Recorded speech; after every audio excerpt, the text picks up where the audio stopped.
Chapter 18. A minute later, they were out in the open, standing on the very top of the peach near the stem, blinking their eyes in the strong sunlight and peering nervously around. What happened? Where are we? But this is impossible, unbelievable, terrible. I thought I told you we were bobbing up and down, the ladybird said. We're in the middle of the sea, cried James, and indeed they were. A strong current and a high wind had carried the peach so quickly away from the shore that already the land was out of sight. All around them lay the vast black ocean, deep and hungry. Little waves were bibbling against the sides of the peach. But how did it happen? They cried. Where are the fields? Where are the woods? Where is England? Nobody, not even James, could understand how in the world a thing like this could have come about. Ladies and gentlemen, the old green grasshopper said, trying very hard to keep the fear and disappointment out of his voice, I am afraid that we find ourselves in a rather awkward situation. Awkward? Cried the earthworm. My dear old grasshopper, we are finished. Every one of us is about to perish. I may be blind, you know, but that much I can see quite clearly. Off with my boots, shouted the centipede. I cannot swim with my boots on. I can't swim at all, cried the ladybird. Nor can I, wailed the glowworm. Nor I, said Miss Spider. None of us three girls can swim a single stroke. But you won't have to swim, James said calmly. We are floating beautifully, and sooner or later a ship is bound to come along and pick us up. They all stared at him in amazement. Are you quite sure that we are not sinking? The ladybird asked. Of course I'm sure, answered James. Go and look for yourself. They all ran over to the side of the peach and peered down at the water below. The boy is quite right, the old green grasshopper said. We are floating beautifully. Now we must all sit down and keep perfectly calm. Everything will be all right in the end. What absolute nonsense, cried the earthworm. Nothing is ever all right in the end, and well, you know it.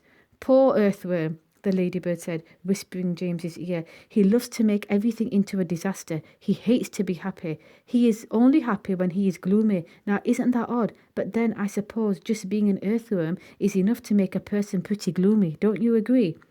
If this peach is not going to sink, the earthworm was saying, and if we are not going to be drowned, then every one of us is going to starve to death instead. Do you realize that we haven't had a thing to eat since yesterday morning?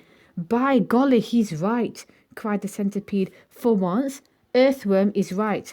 Of course I'm right, the earthworm said, and we're not likely to find anything around here either. We shall get thinner and thinner and thirstier, and we shall all die a slow and grisly death from starvation. I am dying already. I am slowly shrivelling up for want of food. Personally, I would rather drown. But good heavens, you must be blind, said James. You know very well I'm blind, snapped the earthworm. There's no need to rub it in. I didn't mean that, said James quickly. I'm sorry, but can't you see that? See? Shouted the poor earthworm. How can I see if I am blind? James took a deep, slow breath. Can't you realize, he said patiently, that we have enough food here to last us for weeks and weeks? Where? They said. Where? Why, the peach, of course. Our whole ship is made of food. Jumping Jehoshaphat, they cried. We've never thought of that. My dear James, said the old green grasshopper, laying a front leg affectionately on James's shoulder. I don't know what we'd do without you. You are so clever. Ladies and gentlemen, we are saved again. We are most certainly not, said the earthworm. You must be crazy. You can't eat the ship. It's the only thing that is keeping us up. We shall starve if we don't, said the centipede, and we shall drown if we do, cried the earthworm. Oh dear, said the old green grasshopper. Now we're worse off than before. Couldn't we just eat a little bit of it? Asked Miss Spider. I am so dreadfully hungry. You can eat all you want, James answered. It would take us weeks and weeks to make any sort of dent in this enormous peach. Surely you can see that. Good heavens, he's right again, cried the old green grasshopper, clapping his hands. It would take weeks and weeks. Of course it would. But let's not go making a lot of holes all over the deck. I think we'd better simply scoop it out of that tunnel over there, the one we've just come up by. An excellent idea, said the ladybird. What are you looking so worried about, earthworm? The centipede asked. What's the problem?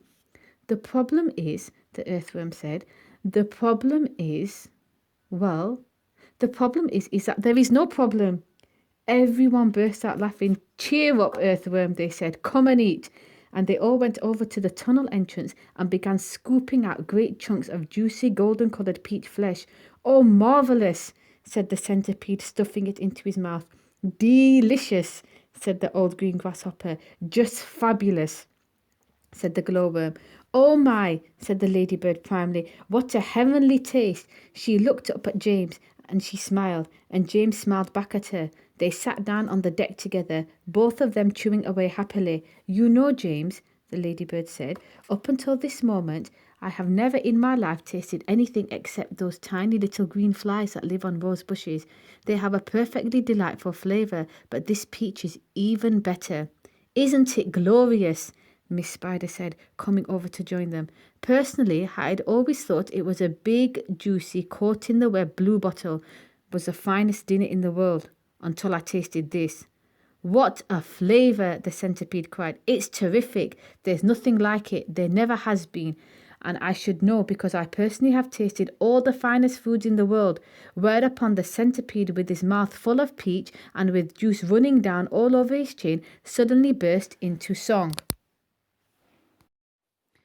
"I've eaten many strange and scrumptious dishes in my time, like jellied gnats and dandy prats and earwigs cooked in slime, and mice with rice, they're really nice when roasted in the prime, but don't forget to sprinkle them with just a pinch of grime.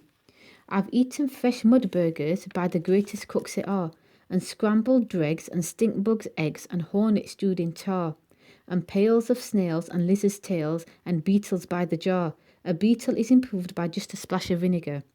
I often eat boiled slobbages, they're grand when served beside minced doodle bugs and curried slugs, and have you ever tried mosquitoes' toes and wampfish rolls most delicately fried? The only trouble is they disagree with my inside. I'm mad for crispy wasp stings on a piece of buttered toast, and pickled spines of porcupines, and then a gorgeous roast of dragon's flesh, well hung not fresh. It costs £1 at most, and comes to you in barrels if you order it by post. I crave the tasty tentacles of octopi for tea. I like hot dogs, I love hot frogs, and surely you'll agree, a plate of soil with engine's oil, a super recipe. I hardly need to mention that it's practically free. For dinner on my birthday, shall I tell you what I chose? Hot noodles made from poodles on a slice of garden hose, and a rather smelly jelly made of armadillo's toes. The jelly is delicious, but you have to hold your nose. Now comes, the centipede declared, the burden of my speech. These foods are rare beyond compare, some are right out of reach, but there's no doubt I'd go without 1,000,000 plates of each for one small mite, one tiny bite of this fantastic peach. Everybody was feeling happy now. The sun was shining brightly out of a soft blue sky, and the day was calm. The giant peach, with the sunlight glinting on its side, was like a massive golden ball sailing upon a silver sea.